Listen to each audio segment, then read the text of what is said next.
Welcome back to the Ammy Athletics podcast, partnered in conjunction with a very, very, very dear friend to Ammy Athletics, Mr. Leo Jacobs.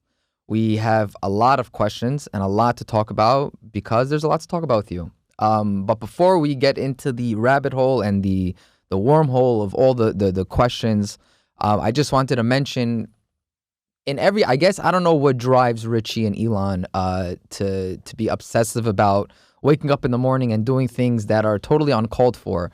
But one of the things that they did that was totally uncalled for and make everyone crazy is that they decided that they're going to do a back to school event where they're the Ammy Athletics in conjunction with Baharian communities Kaykov Community Center, Rabbi Zeno. They're going to be giving out 1,000 backpacks full of supplies. Not only that, they're bringing the chief, the chief of police to come. And the idea was, when I was talking to Richie, I'm like, why are you mixing all these things? He's like, listen, a lot of kids from a young age, they're brought up, especially if, generally speaking, if they have authority issues, they're brought up to look at police as authoritative figure of me against you. So Richie's like, I want to bring the kids to this event to show that it's not me against you. A police cop is just a regular guy dressed up in clothes there to protect you, to hold civil law. So he's like, I want the kids to meet the police and understand that they're on your side, right? They're there to protect you. So it's going to be an event where there's going to be a rock climbing wall. There's going to be NYPD there they're going to give stuff out. They're going to be able to talk and answer questions. They're giving out 1,000 backpacks full of supplies, first come, first serve. And it's going to be like a whole, I think the FDNY might show up. They might not show up. It's also going to be, and there's other special surprises, but I'm not allowed to say because it's got to be a surprise.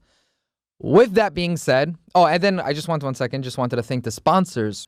Kaykov Media, Shalom Law, Lifetime Funding, Salmon Coast Salon, One Stop Auto Group, Emmanuel H&Co, Castle Hill, and several other people who all contributed to this. Thank you very much.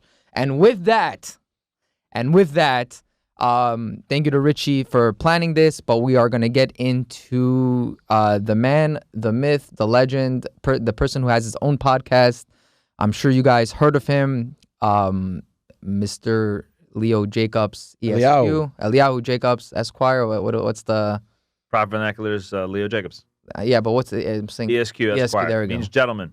That's what it means. Oh, really? Yeah.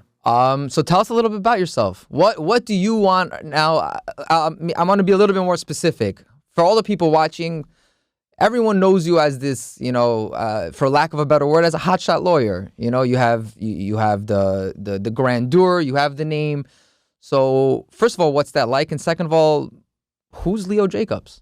So my thoughts are this way about when people ask me, who I am and what makes me tick. It's my allegiance to a few concepts: family, community, Hashem, and my work. And I'll start with I always start with God. I'm always grateful to Hashem. He's my moral compass. And family is our traditional subset of belonging, right? We belong to someone. We belong to something. That's our family. Our community is the extension of that. Our community is the extension of that because that's where we could harvest new ideas. That's where we can harvest greater belonging, and that's where we can create the most impact. And in my work is the personal, the me, what satisfies me. And yes, I am known as apparently a hotshot lawyer, but in a positive way. Yeah, but also I endeavor to say a community person. Okay, I think that the community knows of me in a way that I provide a helping hand. Okay, so we're gonna get there, but I first want to understand a little bit more of like how you grew up, how you got here. Sure. So I came here when I was 4 years old. I was an immigrant, right? My mom, my dad. Where were you born? I was born in Tashkent. No way. You're not. You were born in Tashkent. That's crazy. Yeah, it's Tashkent. I was born in Tashkent. I didn't come here. I wasn't born here. I'm gonna be 37 in about 10 days. My birthday Happy birthday. Thank you. Appreciate that. 8/18/88.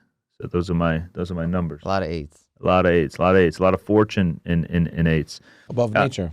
Above nature. 7 is nature. 8 is above nature. It seems that way, right, Rabbi? So here's what happened, right? I was born Eliyahu Yaakobov. I am 25% Ashkenazi. No way. Yeah, from my dad's side. And I am 75% Baharian. Not a lot of people know that's a fun fact about me. My wife probably married me because of my The light eyes. light eyes and light hair. Yeah. And I had a wonderful childhood and Where'd you a grow great up? upbringing in Queens, New York. Like Jamaica States? No, I grew up in Rego Park. Rego Park is where I grew up. I went to public school. Okay. I think the first 7 years, however, I went to yeshiva. I went to Ber Hagala. Before that, I think I went to Ezra Academy. Before that, from a very young age, I was religiously connected and attuned.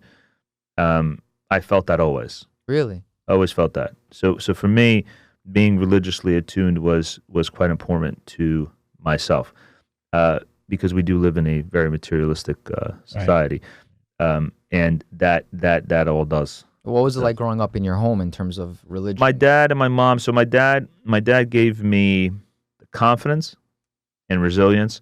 My mother instilled in me compassion and forgiveness. So those work hand in hand. The ability to be resilient, dogged, and approach life in a very sometimes aggressive manner is important. You have to be dangerous enough to know that you are dangerous, and that others know that you're dangerous. But in the other point is compassion and forgiveness, and I think that's the dichotomy between how I kind of live my life. It's funny, Jordan Peterson doesn't say this, but I'm going to say it. In life, you get to pick who you forgive, and you get to pick who you don't forgive. But in both instances, you carry that with you, that decision.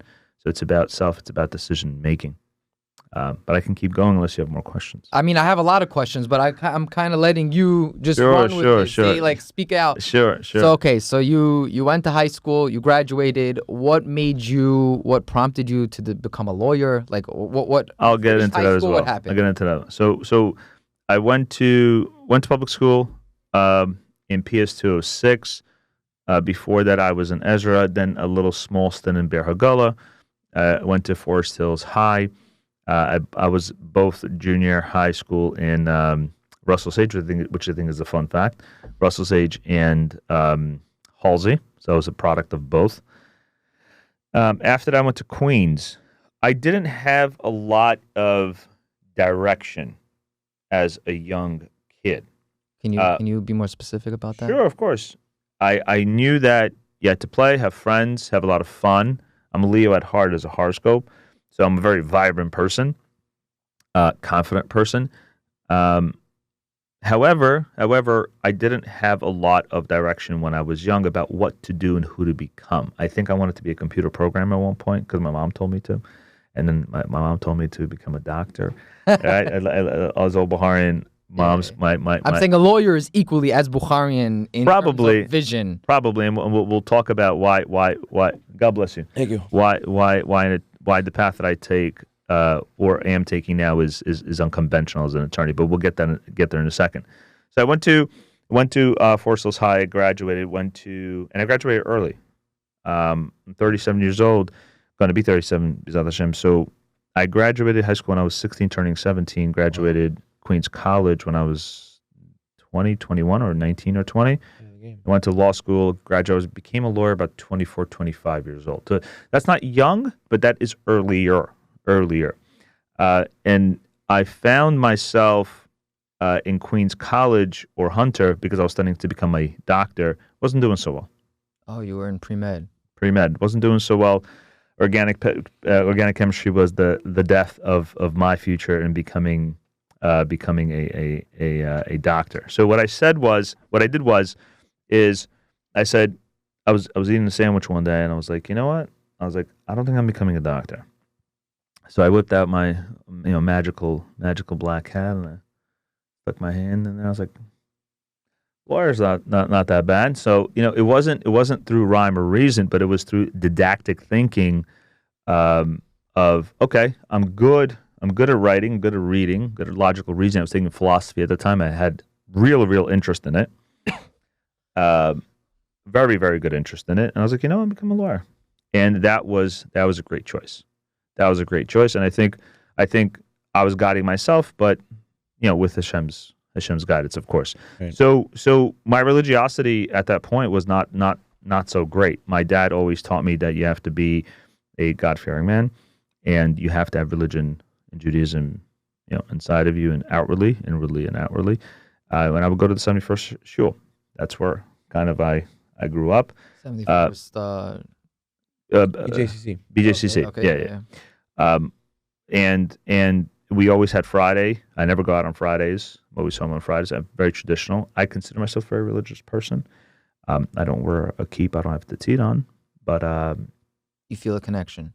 but most definitely, and I think there's a clear difference between connection and doing the machinations of religion, putting on tefillin, putting on your kippah, saying al daim, hametz, all that. There's a difference between that machination and actual connection to God. I think that machination helps you get connected, but I don't think I don't think you can force that connection through physical. Some people just do it like robotically, and robotically allows them to fashion a way of life. Connection allows you to fashion a higher self, and that's very valuable. I think that's what we could talk about if you want. It's very interesting. You mentioned, and I always used to say this to my brother, like you almost went into pre-med and or medical school, whatever, to become a doctor. And who knows if you would have been this hyper successful. So I always tell my brothers, like, imagine if Tom Brady went to the NBA. He would be nobody, right? He would be nobody. He would be nothing, right? He just happened to have went to the NFL. He found a specific niche in the NFL, and now he's the GOAT. So it's crazy how, like, certain people can be in one path and think that, like, all right, I'm no good. I'm not good at this and blah, blah, blah. And then you just tweak it a little bit and boom, you explode. So I feel like that's a little bit what happened. Like you were struggling with organic chemistry, you switched paths a little bit to become a lawyer, and now you're sitting over here talking about your adventure and how far you've came. So it's a great message to a lot of young kids in college, not in college, whatever it is. Sometimes it's difficult in the beginning. You just need to change a little bit, veer off, try something new, and all of a sudden, boom. What's the niche of your market that you're doing as a lawyer now? So I wanna say that it's I'll try to make something that's extremely complicated simple. Okay. Yeah, don't bring in quantum physics. Yeah, I won't do that. My firm helps people solve business problems. Right? I'll do something very simple. You have a lease issue with a bagel store, and your landlord is, talking to you in a way that you don't like, or you have a legal issue. We solve for that. There's a minimum of actual, the amount in controversy that it has to be for us to take it, but that's a business problem. Then you have a building, and maybe you're under foreclosure. Maybe your partner is not, putting in money into the business. There's a rupture in the way you both understand each other, and you either need to mediate, arbitrate, or litigate. We do that. So on a very practical scale, we solve business problems with partnerships, directors, officers, and institutions. I don't want to talk about necessarily the magnitude of what we solve, but why not? Well, it goes to my definition of success. I think success is always tied to how much money you make, or the perceptibility of how much something is. I kind of want to focus on success as knowing yourself. So knowing yourself is success. And Self-introspection and growth. And growth, and I think growth that cannot be through money. I think we've seen that happiness is tied to many facets of life. One of those facets is knowing thyself, knowing your community, knowing your future. And how you resolve that is internally. There's a little not known fact about me. I've studied cognitive psychology. I used to study rats and parrots and cocaine and heroin addiction. So it's Gave you some depth. a little bit. Very nice. And it's So you can therapize us. well, I don't have a certification in that, but I use that a lot in Business. and in my personal relationships. Emotional intelligence is likely one of the very, very key ingredients to success. And I think our community has a great sense of self, and that great sense of You self. think so? I do. What do you mean by that? But they need it's- more emotional. I'll explain, and it's tied to financial liberty. It's tied to financial liberty, and you have to make good for your family. And you have to make good for your community. I happen to believe that what we as a community are doing is showing inwardly and outwardly our capabilities to keep a strong community, whether it be financially or religiously, or community-wise, and starting AMI, and also the recycling of funds into these community interests. Now, a person and a community always sees itself further out. So the criticism is that we didn't yet get there. Yes. I want to talk about where, and I know that you're thinking that, and I know I that, have because I have my own strong opinions about this, so I Yeah. may go head to head with you. Yeah, so good. So, and I know that is the objection. The objection is we haven't gotten there. So the reply to that objection is, at what speed does a community travel to create success? And I'll say it this way. If you put a chicken into the oven at 900 degrees, it will probably turn into a crisp in 1 hour and be burnt. But if you put a chicken at 300 degrees and keep it there for about an hour, it'll turn into a delectable piece of meat that you can enjoy on Shabbat or with your family. So the rate of success is what you're talking about. I'm talking about success as it is defined in building blocks. Right. Before you walk, you have to lay. Before you run, you have to walk. Who says how successful we are? Well, we have two barometers, right? Weights. The first barometer is other communities, the Syrian community, Persian community, Which Moroccan we all community. started after. Right. And the second is internally. I think internally we've created a very, very good, strong community. I think outwardly the rate at which I believe we should grow is exactly the rate that we're growing at now. So if you were to pick what to focus on in terms of growth, right? You know, let's say there's a map in front of you, and I have the answers to that too. well, that's why you're here. So what would you focus on? I would focus on, well, there's a lot of buckets. Because I in know, industry. not to cut you off, but I know that you give to a lot of institutions. We can get into that. We could talk about that. You're very involved with a lot of different institutions, including Ammy Athletics. Very involved in Ammy Athletics with the All-Star game, with the court, and really everything, honestly. So where do you see the weaknesses? And meaning, let me restructure the question. Do you apply yourself to give to things that are your passion, or do you apply yourself to apply yourself to give to things that you feel like the community is lacking? Excellent question. Two things. As a visionary, I see that we need greater organization. Greater organization in what? Identity building, in what we support outwardly and inwardly. Okay? We can support things that have to do with food. We can support things that have to do with education.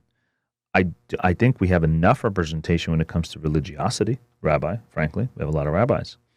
The development of our professionals is great too. We have a lot of lawyers, doctors, successful business people, which should never be discounted. However, organizing them into a body that can have either political acclaim in the society that they live, and we are nomads as Jewish people, right? We have to occupy. We have to occupy where we live politically because we have a lot of money, but our organization doesn't allow us, right? And our mind, the way we grew up, right? Financial security, right? Remember, it's all surrounded by financial security. We haven't taken the leap to, okay, let's talk about our voting power. Now, when I say political, I don't mean political as in let's run for office like John F. Kennedy, for presidency. That's a high bar. I'm talking about, I don't know, making sure Jamaica States is clean, making sure Rego Park is clean, making sure Forest Hills is clean. Right. So being clean, right? That just taking something such as sanitation and organizing a kibbutz. That's so practicing organization, practicing the ability to move towards a common goal together, kind of like AMI, kind of the way that I started with the Baharian Law Association. Criticism is one of the great, I'd say, barometers to understanding when you're going the right way or you're going towards the right way. I'm pretty sure when you started AMI, you had critics. I had critics as well when I started the Baharian Law Association. And the Baharian Law Association was my first act. Can you say what the Baharian Law Association? Of course. It's the Association of Baharian Attorneys, Paralegals. Many of them. So there's about 171 across the world right now. You would think all Baharian. You would think, and we had bets. We're like, okay, is there a small amount? Is that a big amount? Is it a small amount? I think that is an amount that is representative of the Baharian body. The majority of them do personal injury, but not because I think they chose personal injury, but because I think the roots came from the businessmen practicing in those. And who you founded this organization? I'm the acting president and the founder of the Baharian Law Association. Yes. What prompted you to found? My intuitive organizational ability. So my intuition guides me a lot. Morality and my compass, kind of like a rabbi or kind of like a business person, right? Lie, steal, or cheat, or give, communitize, or support. So my moral compass tells me I have to build community. I have to build support. I have to build organization. To me, that is a sense of belonging. There's a lot of selfish ideals, right? You're doing AMI for taxable reasons, or you're doing AMI for other ulterior motives. Everything is off of selfishness, but nobody talks about what's good selfishness or bad selfishness. So it's good selfishness if I want to empower myself through empowering a community, right? And creating cults that are in basketball, which you can say it's a cult, or creating a cult in the organization of the Association of the Baharian Attorneys is also good, or creating an organization as a religious leader is also great. So there is positive selfishness. There is positive outward manifestation of organization of the Baharian people. That's amazing. So what I did with the Baharian Law Association is I put the groups together, put everybody together. What does that mean, you put everyone together? Physically, on a practical level, I created a WhatsApp group. And this is all the lawyers you know. Yes, and then it went like wildfire. Why? Because if there is supply, there is also demand, and if there's demand, there's also So what's the goal? supply. The goal is on many, many levels, and I want to answer his question first and then your question. So I organized it through a WhatsApp group. It's a paid fee WhatsApp group, and there's different tiers. It's an association. It's a not-for-profit. We've had 2 galas. We're doing our 3rd gala. The first gala was only attorneys. The second gala was attorneys and lawyers, law students. And now the 3rd gala is going to be the community. It's going to include the community. The first 2 times it was at Floral Terrace. It was smaller. It was about 200 200 people, and it was about 300 people. So God willing, this year it'll be 500 people. B'ezrat Hashem. So I put the attorneys into a WhatsApp group. That was the first year. We had an operating board. We've raised a little bit of funds. Then the second year, I created for the Law Student Association. The year after that, or sometime later in that year, I created the paralegal division and the legal professionals division. We've grown from 75 people to 333 people. Do people give each other work from here? I probably would say in the tens of millions of dollars in referral fees. Wow. Yeah, it's a bucket. It's a bucket of industry. It's a bucket of organization. It's a testament to the Baharian people knowing how to organize, Helping each other out. and helping themselves. Right. So helping themselves through helping others, and that is the theme of how I function. You said who I am and what I do. That is part of my moral tenacity. So right? my question is, as a community figure, as a person outside of, let's say, your home and your business, as a community figure in terms of organizations that you give to, what was the biggest struggle or the biggest backlash you had, or the biggest obstacle you overcame? So I think of our obstacles as exercises. I divide between me failing and the thing that I'm doing failing. So why do people get anxious? Because they tie something failing to them failing. You can't think like that. You have to say, okay, I'm running this business. I've tied my value to this business, right? This is a very, very big value. And if I fail, if this business fails, I fail, right? There has to be a clear division. You fail only if you fail to believe in yourself and your capability to restart or create another vision. We have renewable energy. I think there's something in Judaism that discusses that renewable energy, and you get 100%. that, and you get that renewable energy from good people and good energy. It's every day. It's every day, right? But what I overcame is exactly that. The criticism about the Baharian Law Association just being a thing, not being successful, or, what is the failure rate, right? Everybody talks about what can something do to automatically go to the failure, right? We see something as great and we say, okay, what are the bad things about it? Right. And I'm not going to talk about the specific criticism of the Baharian Law Association, because those specific criticisms are actually generalizations of any community organization for not-for-profit that you would create, right? Yes. So I'm saying there was plenty of things said about Ammy Athletics. Yeah, also, self-dealing and ulterior motives. I call that the lying, stealing, cheating accusation, right? Right. So lying, stealing, cheating, right? Lying is L, stealing is S, cheating is C. LSC. And that's good. That's good. All that means that there's a watchdog. And that is the moral compass of society. Imagine if that did not exist. Imagine if criticism did not exist. I call criticism the anxiety of the world. Why do I call it the anxiety of the world? Because if you don't have any anxiety, you're not going to get up in the morning. Did you know that cortisol rises in the morning? Why does it rise in the morning? A little bit comes out to wake you up, right? So anxiety propels you forward. The anxiety of the world is the screaming and the shouting and the criticism of those to make sure that you do not lie, you do not steal, you do not cheat. So where does this criticism of these organizations come? I mean, it comes from somewhere. It does. It comes from the way our society is built. And when I talk about society, I mean Baharian society. I mean society at large.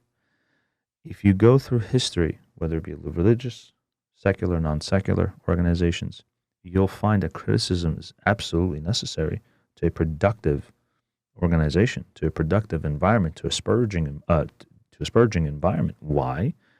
Because that criticism, if you listen to it carefully, you can unwind what is true and what is not. So say, for example, someone is being accused of stealing. Maybe there's a transparency problem, right? Or someone is lying. Maybe there's a communication problem, right? Lying, stealing, cheating, not giving the services that they're saying that they will, right? So there's a slit shot, right? There's a slit shot of things not occurring. And to those objections, there are responses. I want to be more transparent. I want to lead by example. I want to effectuate my vision and say and do what it is that I'm going to do. So your criticism, I'm going to use AMI, for example, of the Baharian Law Association. Actually, I wanted to get there to Ammy Athletics. If I wanted to ask you actually a very targeted question. You're very involved in Ammy Athletics, right? So if I were to tell you, give us 2 reasons why your heart is with Ammy Athletics and 2 pieces of criticism, as like pretend like you're an outsider of Ammy Athletics. Of course. On a practical level, I live 1.5 blocks away from Ammy. I don't know if you know that, but now you know. Of course, I'm not going to tell them my address, but that's where I live. Number 2, when I moved to Jamaica Estates from Bayside, I used to live in Bayside. I realized that the side of Jamaica I'm on, the non-cool side, which is across the bridge, right? Which is a very cool side. It's much more quiet and serene. There was an activity there. And then I know Richie from a younger age. He was friends with my wife, still great friends. And of course, I love Richie. I love his tenacity, ability to join and organize. Also one of the pillars of our community, I think, in my opinion. Shout out to Richie. In any case, he started this thing, and I was like, wow. I was like, I really want to get involved. I am a very big personality. And it comes through monetarily, and it shows through my big actions. And he came to me and he said, look, we want to officiate. We want to officiate AMI in what we're doing and how we're doing it, through the podcast, through the team building, through the organization, through the business principles of creating an actual business. The business, AMI is also a business, not for profit, but it's still a business. How could we officiate that? Well, we need a sponsor. We need someone that believes not only in how to, put the money in, but also embody those principles a little bit. Teamwork, right? Agility, resilience, triumph. How do you define that, right? Was it winning? It's also by losing. Triumph by losing. Showing examples of resilience, right? And I said, this is a great way to empower myself by empowering others. On a practical level, it's pure advertisement. It's pure marketing.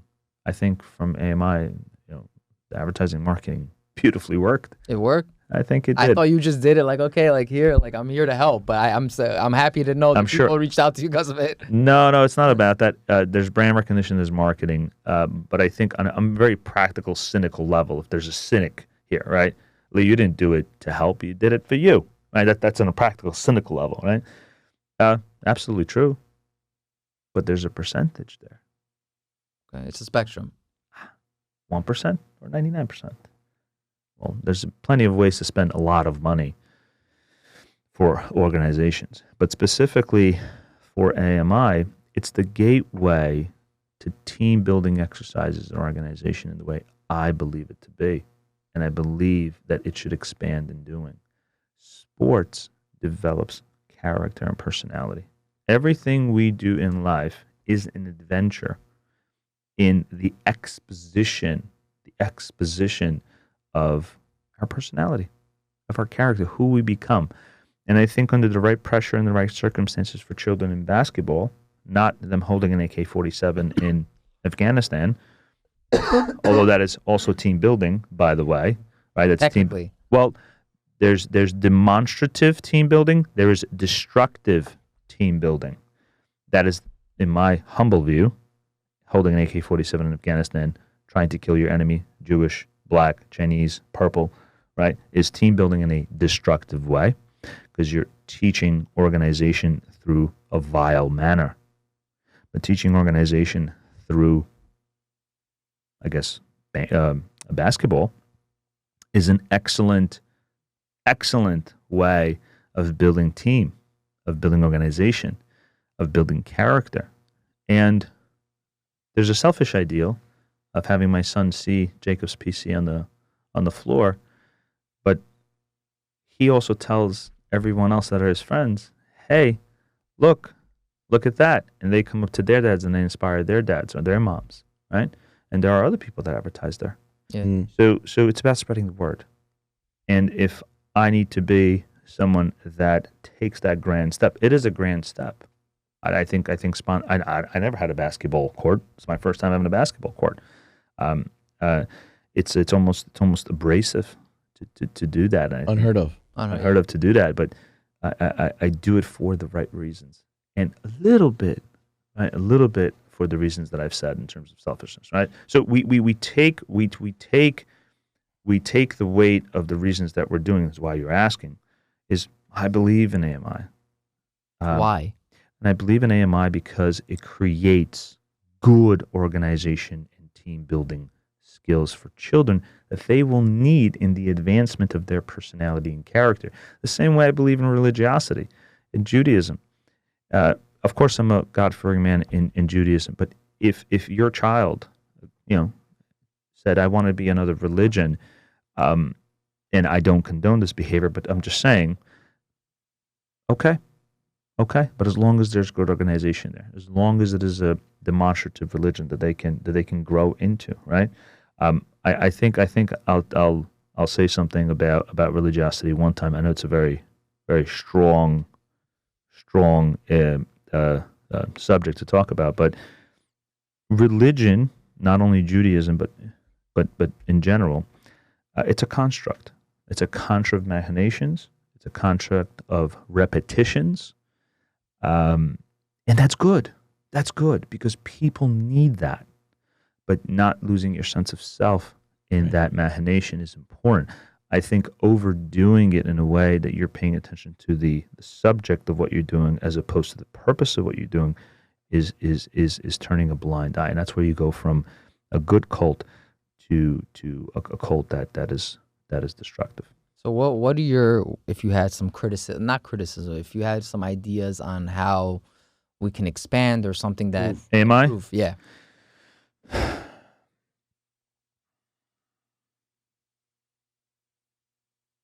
Improvement occurs when the totality of the organizational peoples, the board, right, sees that they need to expand, create more community, or task on another event.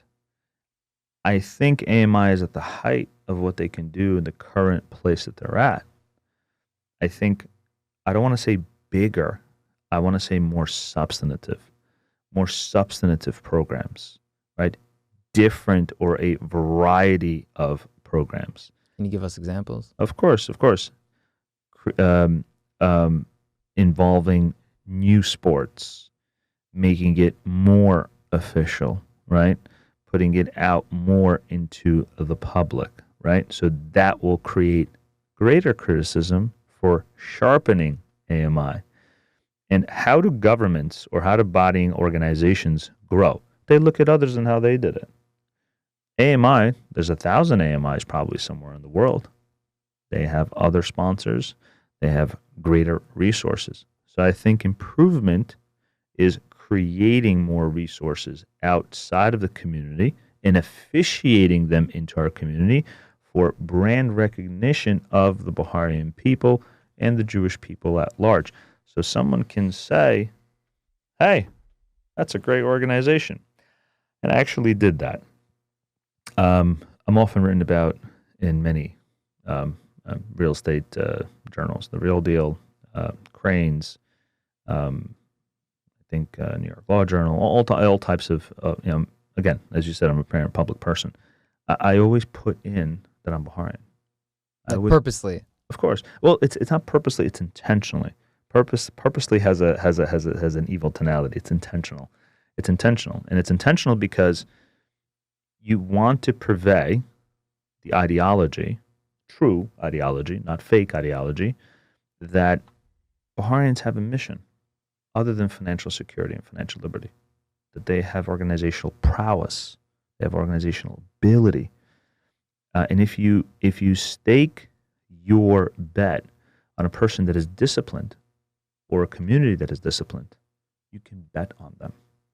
So Baharians bet on themselves. and then they bet on others. The way I bet on myself, and I've bet on AMI, or I've bet on Baharian Law Association, or that I've bet on BJCC. I do that to pervade the ideology that Baharians are making it. And the rate of their success as compared to other communities is relevant, but it's relative. It's relevant to see where we can go, but it's relative to us. And I think the rate of success is amazing. I think there's too much, not animosity, but criticism of thyself, of thy community.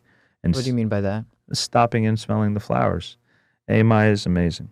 Baharian Law Association is amazing. The institutions that we have with schools, with projects. Our team building prowess is amazing. And I think the way you can win anything, is by being organizationally astute. And that goes to bad ideologies as well. Did you know that you can purvey evil through organizational acumen? How have we seen that? Through the mafia, right? Through all types of mafia, Chinese mafia, Italian mafia, Russian mafia, Jewish mafia. Through cults. There are bad rabbis, right? Right? Through bad lawyers, through bad businessmen, the lying and the stealing and the cheating. So ideology and organizational acumen is agnostic. It doesn't matter whether you have a good or bad idea. Right. It actually matters about how you organize that idea into motion. So let's pay attention to that. Let's pay attention to how we execute on the vision, which AMI did very good, right? They executed on the vision. Let's play basketball. But what they've sprouted is a pollination, like bees, right? A pollination of different flowers, of different disciplines. And I'm proud. I'm proud to be a part of that. And that's why I've put a pretty penny into AMI. Let me ask you. Let's take a left turn over here. We don't we're running out of time with you. I want to get into this. I know I did a little bit of reading. I know you're very into, or maybe as recent or in general, a lot to do with bankruptcy, right? Yeah. And that's a very big niche for you. And just a lesson I want to take from this is, if a person hears this word who's not involved in this business, hears the word, it means that, we failed big time, and where do we go from here? In Judaism, we spoke about this in renewable energy and how a person has to, always start over and believe that, like you said, person doesn't fail. It's the thing that failed, and I can continue. Right. We have a teaching that's a halacha, actually, in Shulchan Aruch. A person has to always say everything that God did was for the best. Everything that happened for me, it wasn't happening to me, it was happening for me. It was just build me forward. So practically speaking, in your business, when someone is going through this bankruptcy, what's more or less the steps to getting out of it? And what's the lesson? What did you see? Did you see your clients? What did you see learn the most from that? Okay. An excellent question, Rabbi. If you've read anything about me, and I have a lot of stuff written about me, some true, some not, somewhere in between. I'm talking about all forms of media. There is a concept called ego. Ego is the defense of self. Your wife tells you, what time did you come home last night after your meeting? And she knows where you were. You text her, you FaceTime. She wants you back home at 11. You came home 12. Your sense of ego says, 11. White lie. You won't get in trouble. She knows where you were, what you did. Ego is the defense of self. It says, hey, white lie is okay. Don't worry about it. Protect thyself. Transparency is different. I did come at 12. These are the reasons I came at 12. That's your superego. That says, use thinking, use explanation, use transparency, right? So why do I mention ego? When you are falling and you are defaulting on your obligations, marital ones, financial ones, religious ones, community ones. Your ego displaces your reasoning and protects thyself. Into a deeper hole. Why? Because the advent of allowing your ego to take over is to protect only you. So much so that other bad things can happen to you or you can hurt yourself. Sounds a little bit of a paradox because you see the businesses going under, but you'd rather protect yourself than your business, which could also be tied to yourself. So the division between that, my business failed, I did not fail, will allow you to make better and more, frankly, lighter decisions. It did not define me. That's what I teach and preach to the clients. 85% of decision making, probably 90, but I'll say 85, is driven by how you can answer objections and how you can get the person's ego closer to your objective. So it's kind of like, sell me a pen, but nobody talks about the other sentence. Why would how do you sell someone a pen? If they have to write something down, it comes out of need. So understanding need. So in the bankruptcy context, the sense of self doesn't want to go bankrupt. It wants to do everything not to go bankrupt. So what is going bankrupt in your head? It's eviscerating your sense of self. So bankruptcy is so much tied to you as society has claimed it to be, because society says, hey, my friend, we're critical of you. We're critical of you. If you go bankrupt, everybody have to know. Everybody has to know. That is our check on you, sir. Your credit report, how you are with the community, are defaulting anywhere, blah, blah, blah, blah, blah. That is our anxiety, sir. But that doesn't define you. That doesn't define you. That is a check on you. That is where your anxiety is born, because if you are a moral person,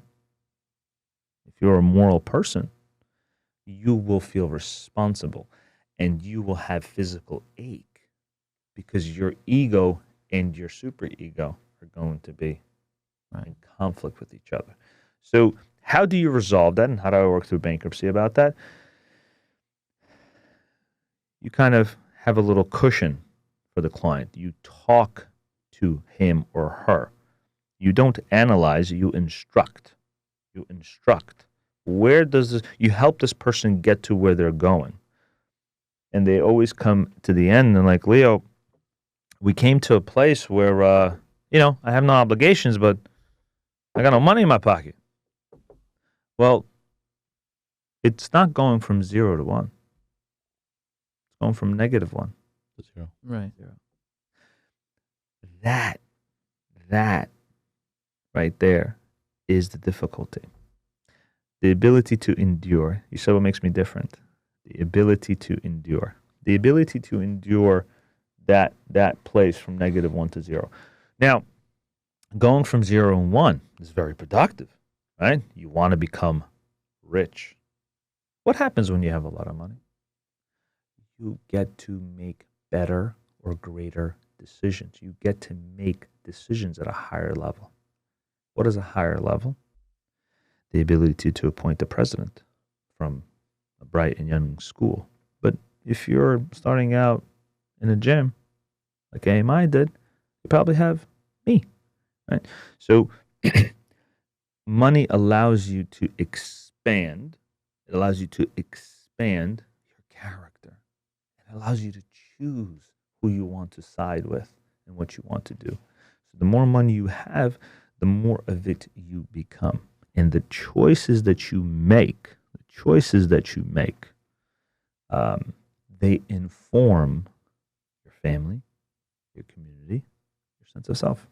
So I have one last question, because this was very deep. So I just want more of a playful. Well, you said deep, right? No. Yeah. No, more This of is right up Ari's alley. Yeah, this is. I enjoyed it. I just have more of a playful question outside of your philanthropy, outside of your communal. What are some what's a passion of yours like in terms of, let's say, basketball? Or, Oh, I love to collect. I love to collect watches, glasses. glasses? Glasses, yes. I collect That's glasses. the first. Yeah, I I collect never heard. glasses. What's Sunglasses. Like I love Matsuda. Matsuda. Yeah. Shout out to Matsuda. I bought 2 pairs of glasses last week. Yeah, they're an expensive brand. I like creativity. I like intention in products, right? So I don't go after only, say, the Patek Philippe's or the Rolexes. I like Frank Mueller, right? I like stuff that's not on the secondary market that can sell for 3 times as much. So I'm a collector of glasses and watches. What about sports? I love Are we gonna see you basketball. in an Ammy Athletics jersey one day. Of course.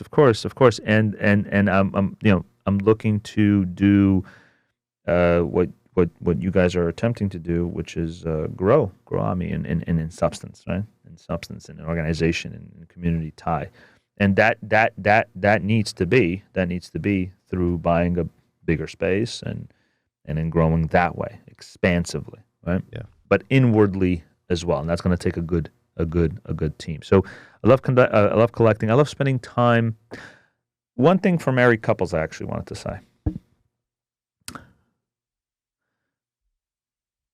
Marriage is a beautiful thing. Marriage is a beautiful thing. If you can take advantage of it. What does that mean? The reasons you get married are not the reasons you kind of stay together. You get married, my humble opinion, of course. You get married to explore each other. There are people that you may marry that are not good for you or outgrown you. That does happen, Rabbi. That does happen. But don't lose them without trying or attempting. Because sometimes you're a little ahead. Sometimes she's a little ahead. And not to go too far off into the deep end and not go too close or stay too close. Some people like to always hang out at home. Create a routine where once a week you go out, right? So it's about moderation. So community is about impact, right? It's about impact. Marriage is about moderation. You can't be exciting all the times. You can't be in misery all the time. It's in moderation, a little bit of it. Good time and bad times. It's the ebbs and the flows. Choosing your wife or your companion, we forget to do that often. We think of them as stagnant. they're Static. there. Yeah. They are there. They are there to connect with you. Connection is so tough to do. What I've employed in my house with the wife, I hope she doesn't kill me for saying this, but it's a very small thing, is Fridays, Saturdays, Sundays, or at least half a Sunday, you have to be together. And in the middle of the week, I come home one time early. 5, 6, 7, 7:15. No matter what That's happens. considered early. That's considered early for me. 5, 6, 7. Yeah, it's early. What's a regular time? Regular time is, I'd probably say about 9:30. Wow. Okay. Regular time is about 9:30. Because as an attorney, you're working in the day. You're schmoozing at night, right?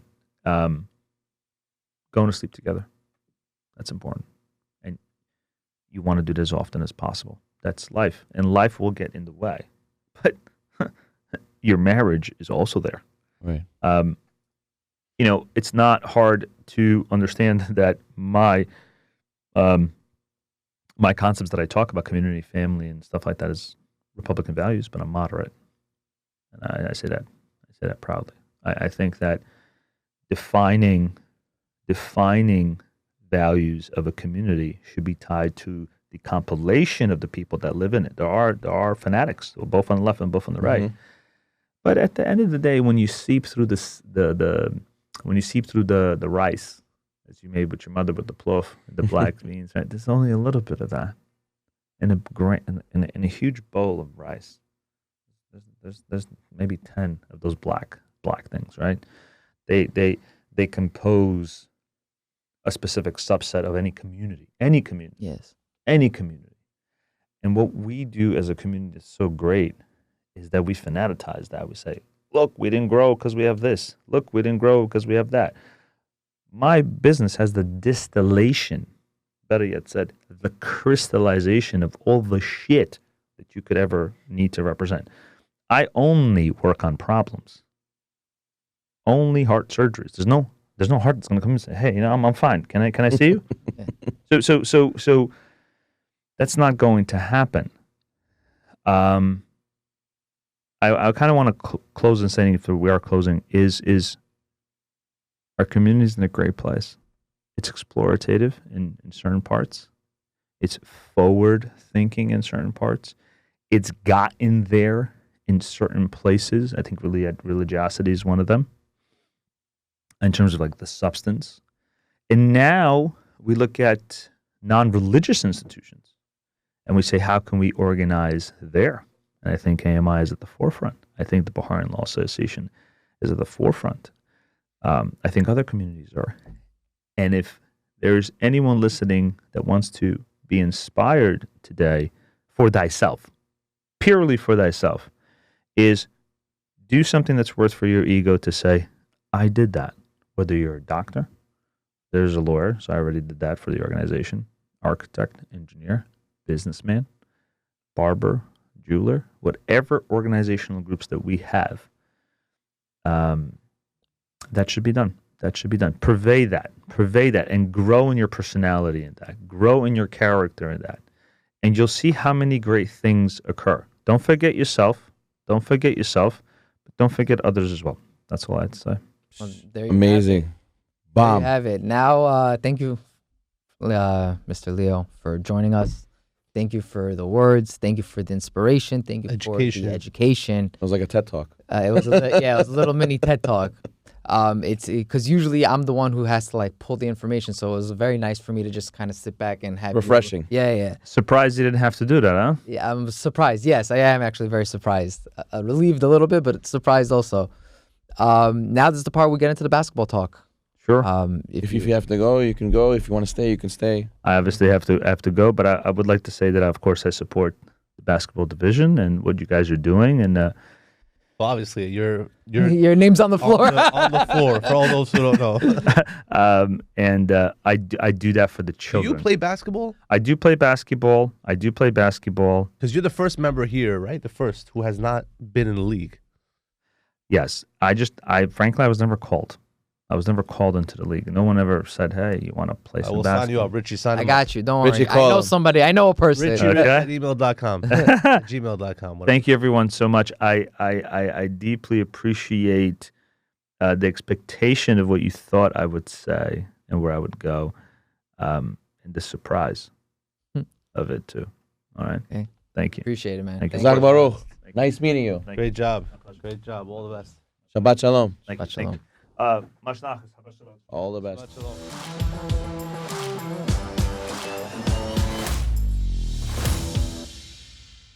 With that, we're on to the power rankings. A lot to talk about. Honestly, playoffs are around the corner. So much energy. I smell it.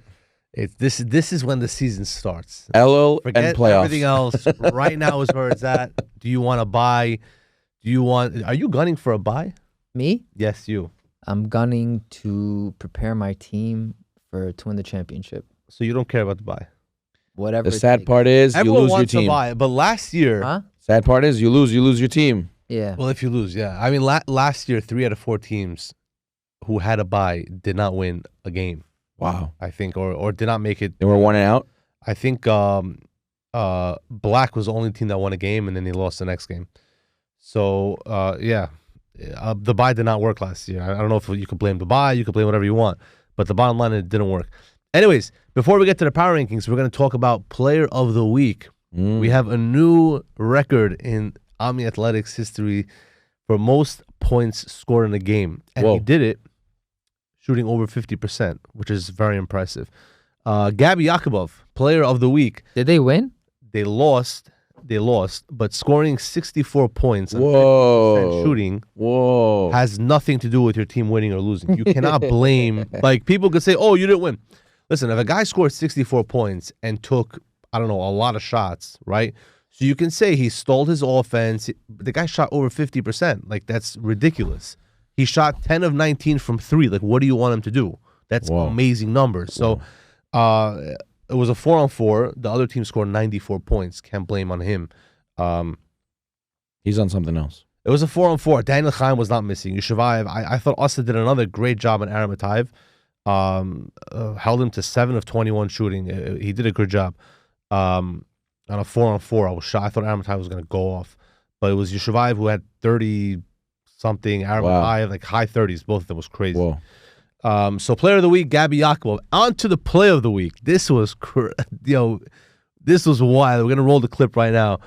Jacob Arambayev, they were. This is a playoff game, right? This is essentially a playoff game. Yellow versus pink was a playoff game, and Jacob Arambayev, actually yellow. I think Shimonov, Jacob Shimonov, I forgot his name. Mm-hmm. He hit a 3. Jacob Arambayev hit a 3. They brought the game down by 3 with 5 seconds left. At the buzzer, fading away 3 guys in his face. Jacob Arambayev swished it. It was. That was wild. They ended up losing the game, and they're probably out of the playoffs, but it was still a crazy shot. And with that, we're going to get to the power rankings. At number 16, we're going to go with Light Green. They started off 3-5, and we discussed, we had Coach Avi, I think, on the podcast. He was in the MVP talks. We told him, win one more game, and you're going to be MVP. And he was 3-5 at the time, and now he's 3-11, and we're kind of scratching our heads and kind of trying to figure out what happened. But Light Green is the number 16. I think they've been eliminated from the playoffs. I think the first team that let me just double check. I think they've been eliminated. Yes. They actually have 2 games left, so technically not. Whatever, but it's very low chance. At number 15, we have Pink. They were down and they made a comeback, but just lost in overtime. What's their playoff chances? Very, very, very, very, very, very slim. Well, name us one scenario. They have to win. Maroon has to lose 2 games. Maroon has to win. Yellow has to lose out their next game. And then if they have the tiebreaker with Yellow, or they're still out, do they have a tiebreaker with you? No, we beat them. So they're out. Pink is out. Because even if they win and you lose, they're still out because you have a tiebreaker over them. So Pink is out. Unless there's a 3-way tie or a 4-way tie and they somehow, which I don't see happening, I think Pink is out. At number 14, we have Yellow. They played us. They were up by 13, I think. They didn't miss. Michal hit 4 threes, by the way. They didn't miss the first half. They were up by 13 in the second half, and then we ended up winning the game. They were up the next night against Pink by a lot. 13, whatever it was, and Pink obviously went to overtime, but Yellow held on for the win. So Yellow is holding on for dear life to the playoffs. He's healthy, that Ben Arambayev? Yeah, he was fine. He was good. When we played them, what's his name? On my team, Nate Moore did a phenomenal job defending him. He had 16 points. Yeah, he had 16 points against us. Nate Moore did a phenomenal job. At number 13, we're going to go with Gold. They played really, really well. They beat Green. They lost last night to Light Blue. It was a close game. Light Blue is a good team. Light Blue is a very good defensive team. Hungry. People don't speak about that. I think they're the top team on defense in the league, by the way. Them, White, and Orange probably are the top 3 in terms of points allowed. So Light Blue is doing well, but Gold is they're playing better. They're not out. They have 4 wins, but they also have 1 game left. So again, this is it gets complicated, right? Because technically we can have 6 teams that end the season 5-10. Wow.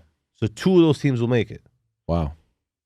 It gets a little interesting. Now, obviously, Royal Blue has 3 games left. So if they win 1, that's done. Maroon has 2 games left. They need to win 1. But it will be interesting. If Maroon wins a game, then everything's over. Maroon's in. All those guys are out and done. At number 12, we're going to go with Maroon. You mentioned to me before the podcast, Maroon is always at the same Who was at 12? Yeah. at the same spot more or less, and the reason is because you guys have been playing the same way the entire year. Yeah. There's no, you know, which might be a little interesting because is this who Maroon is? Like, you guys have the chemistry already. Is this just whatever? We play awesome, then we play not so awesome, then we play awesome, and then we play not so awesome. I could see you guys winning a playoff game. Yeah, 100%. I could see it. Maroon's a good team. We won. We won this week, and I wasn't even here. I actually played with Maroon last week. We didn't even discuss the All-Star weekend. We had, I think we'll mention that now, or should we mention it at the end? Whatever. At the end. Let's talk about the end. We'll talk about the All-Star game. But I did The have All-Star, I had the honor of playing with half of Maroon. I played with. Yeah, the old They didn't guys, show up, but the old guys. The old legends. The legends. The old guys with the canes, which, you know, we had one mission that game, to spank up the little kids and Game of Potch. and give them a little potch. You know what I mean? And it worked. It works. It did work. We were up by 20 at one point. Wow. And they said they were beating us by 50, but that's another topic of conversation. At number 11, we're going to go with Green. Did they win last night? I thought no, they lost. No, they lost. they Gabby lost. No, they didn't play. Yeah, they just played once this week. Yeah, I'm sorry. I thought they played twice. They lost this week. Close game. They lost. They started off the season 4-0. They have a similar phenomenon as us. But they started off 4-0. Do you remember that? They started off 4-0. Started off very, very high. Their record right now is 6-7. They're 2-7 in the last 9 games. Yeah. Something's got to. I don't know. Something has to. I feel like they started off the season. They were like we were talking about Yosef taking that more reserved role and spreading it more. I feel like when they get into this zone of just focusing on shooting and focusing on themselves. Yeah, I don't know why Yosef's not doing more. I saw him then- play. then I they saw fall a little apart. bit. He had some beautiful plays. He could post up, and then he just disappeared. Like, I don't know. You know what I realized in this league though? A team has to be a 5-man team and have to play together. It's not one guy. Let me cook and you gotta know what's going on. At number 10, we're gonna go with Orange. I did not rate Orange, guys. Again, do not come after me. Ari, give us your intake. Orange has a lot of upside. I think Ari Khiaev going down is going to affect you guys. How long is he out? Yeah, that's a 3 to 4 weeks. Sprained ankle. Bad sprained ankle. Watching them out. Three. He's not playing at least till 3 weeks for sure. He's not jumping nothing. I don't think he'll be there in the first game of the playoffs. Wow. I think you guys have the potential to move up to the 3 or 4 spot, but right now, and you guys are climbing. You guys are on like a 3-game winning I streak. think it's 3 games. It's just about executing, and I think you guys have it. I put you at number 10 just because sometimes you guys can look dysfunctional on the court, but otherwise, in terms of dominance, I don't see you as that dominant team yet. But you guys are climbing very fast. Like next, I agree. Next week you could easily be at number 4. I mean, we're playing gold next week. We are missing Ari and whatever. But we'll see what happens. At number 9, Royal Blue. They played light blue and they scored 44 points. Like, What is that? I Flabbergasted. don't get it, man. The one team that has shocked me and probably the entire league Royal Blue. is Royal Blue. Meaning the expectation was much higher. The expectation is really high, and you look at this high-powered offensive team, and then they score 44 What points. is it? What is it? I don't know. Honestly, I don't know. I think, personally, again, like I've been saying this for way too long, it's this over-reliance on Yocharanov. And I've been saying this from day one. That team needs to bench him for one game, get their acts together, Learn. and start learning. There's no reason. They have so much offensive firepower. Nobody should be able to double team Yocharanov because they all have shooters, and every team is. So what's going on? Why are these guys not stepping up? Why are they not hitting their threes? You have to create space. Well, they lost Elon too. They still have other players, and Elon did play this week, and they have other players. Shlomo Matatov was averaging 20 almost. Then you have Solomon Pierre, Yaakov Chaimov. Like, where are these guys? These guys are good, top tier players, and I'm surprised. Honestly, I'm very surprised. They need to figure out something. At number 8, we have Black. Mr. Ariel over here beat Black without Abe Kandahorov, which was, I was shocked. Were they missing somebody? I was shocked. How many points did Israel have had that game? Not that many. 25 maybe. What's the secret? What's the secret sauce to Black? Tell us. Give us a scoop. Watch Jason. No, but it's not as easier said than done. You doubled him? Oh, we doubled him. He wasn't making it from half court? He did make it from half court. He had one crazy. I think in that game, they had a very off shooting night. I saying Black was off. It was Purple was on. Purple had a good game. I mean, listen, I'm looking at. I don't want to say the numbers out loud. I don't want to put anyone down. I mean, they hit 5 threes as a team, and they took 20. 30 threes. Like I'm saying. Okay, so it was off 28 shooting night. So it was very off shooting night. Again, you play a team against Purple's strength is the backcourt defense. Yeah, the up top guys. yeah. Those guys are running after you. They're about to jump Poking on you. Yeah. They're going to be aggressive. People don't discuss this, and you can say this. How is Ariel Israel's defense? Phenomenal. much better than people think. I realized that the guy gets a lot of steals, and If they tracked steals, I would say that he has one of the most steals in the league.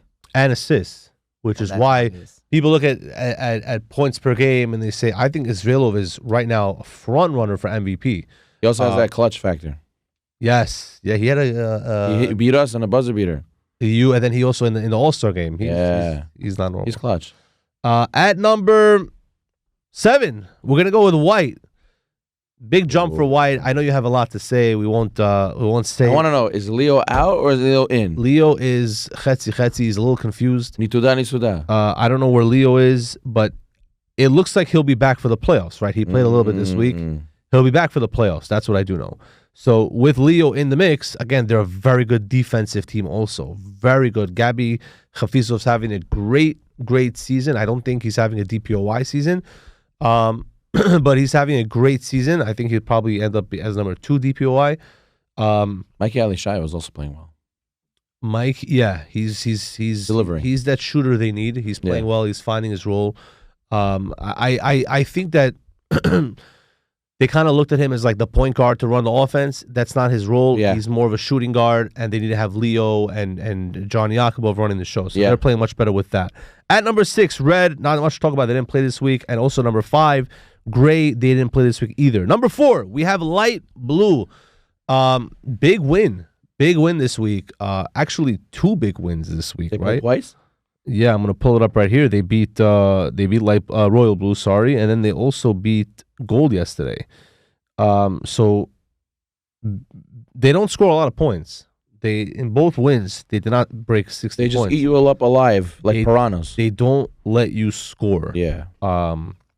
So they're definitely a great team at number 4. At number 3, we have yours truly, Ariel Nisanov, Purple. I thought you guys were going to get blown out against Black. No Abe, no center. Ashurov had like 16 rebounds. The guy's like a flying monkey. I don't know what this guy does. Hustler. And then you played, who was your second game? White. You were missing Ashurov and Abe, right? So no center this week. And you guys, you won the first game against Black. That was a crazy game. That was a pretty interesting game. But against White, you lost. So, again, I think pulling out 1 win shows how good your team is. All right, what would you say? Without Abe. Purple's 1 knock that they got to fix. The 1 knock. What if they fix this? Purple's at the top of the hill. Yeah, no Parv answers, like you say. No Parv answers. What does Purple need to fix? A better coach. Not tonight. Can you tell us what Purple needs to fix? There's a lot of things to fix. I don't know. One big one. Stamina. They get tired. They get tired. Are you for real?